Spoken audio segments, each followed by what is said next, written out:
teman-teman, hari ini kita berkumpul untuk membahas tentang kesadaran masyarakat terhadap membayar pajak. Sebelumnya, apa sih itu pajak?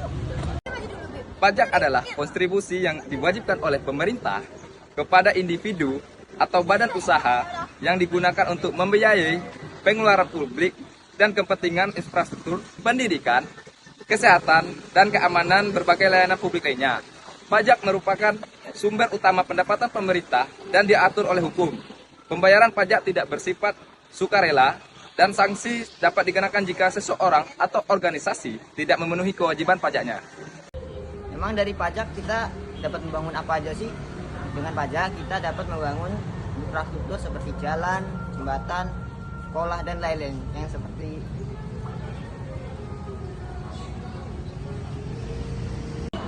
Apa sih sanksi kalau kita tidak membayar pajak? Nah, teman-teman, sanksi yang akan teman-teman dapat jika tidak membayar pajak. Yang pertama, teman-teman akan dipenjara minimal 6 bulan. Dan dipenjara paling lama ialah 6 tahun. Dan teman-teman juga dapat dikenakan sanksi administrasi, yaitu minimal 2 kali lipat pajak terutang dan maksimal 4 kali lipat pajak terutang. Kali ini saya sedang berada di kantor pajak Bengkulu 1. Kantor ini khusus untuk membayar pajak pertambahan nilai dan pajak penghasilan. aja sih definisi pajak penghasilan dan pajak pertambahan nilai. Yang pertama ialah pajak penghasilan. Pajak penghasilan dikenal sebagai PPH.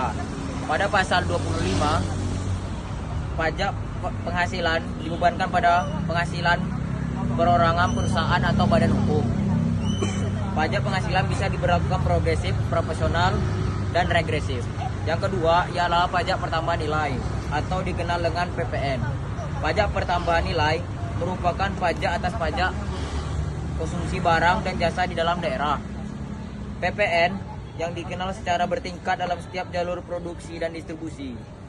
PPN juga merupakan pajak tidak langsung, karena PPN pembayarannya atau pemungutan pajaknya disetorkan oleh pihak lain yang bukan penanggung pajak. Apa sih kerugian jika kita tidak membayar pajak? Kurangnya kesadaran pajak di masyarakat dapat menyebabkan beberapa kerugian yang berdampak negatif bagi negara dan masyarakat. Di antaranya yaitu 1. Kekurangannya pendanaan untuk layanan publik. 2. Pembangunan terhambat. 3. Kesenjangan sosial yang meningkat. 4. Utang pemerintah yang meningkat.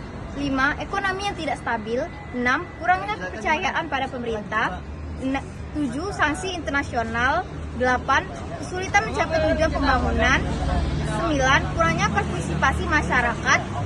Dan yang terakhir adalah masalah hukum. Secara keseluruhan, kurangnya kesadaran pajak dapat menghambat kemajuan dan stabilitas sebuah negara serta kesejahteraan masyarakat.